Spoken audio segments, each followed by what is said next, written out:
আসসালামু আলাইকুম বন্ধুরা। আজ দীর্ঘ 15-16 দিন পরে আমি ভুট্টার জমিতে চলে এসেছি। ভুট্টার জমিতে ভুট্টা লাগিয়েছি, দেখতে পাচ্ছেন সুন্দর ভুট্টা বেরিয়ে আছে।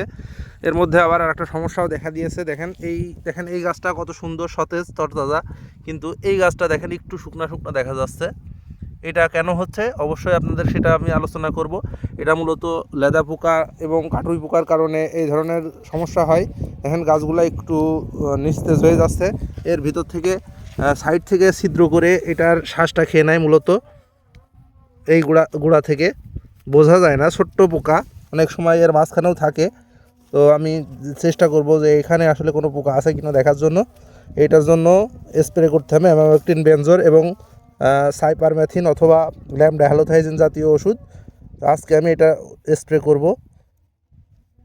দেখেন এখানে এই দেখেন গাছের গোড়াতে, দেখতে পাচ্ছেন কিনা, এই যে গাছের গোড়াতে এই দেখেন পোকা, এই দেখেন পোকা।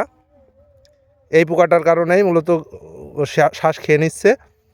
তো আপনাদেরকে পোকা সহই আমি দেখিয়ে দিলাম যে আসলে কী কারণে এই গাছগুলা মারা যাচ্ছে।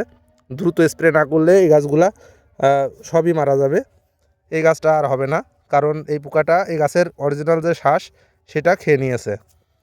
এই ক্ষেত্রে যদি ওষুধ দিতে হবে ল্যামডাহ্যালোথাইজিন এবং অ্যামামেকটিন বেনজোর। এতে যদি কাজ না হয় তাহলে পানি সেচ দিয়ে দিতে হবে। তো আমি কি ওষুধ স্প্রে করি সেটাও আপনাদের সঙ্গে শেয়ার করব।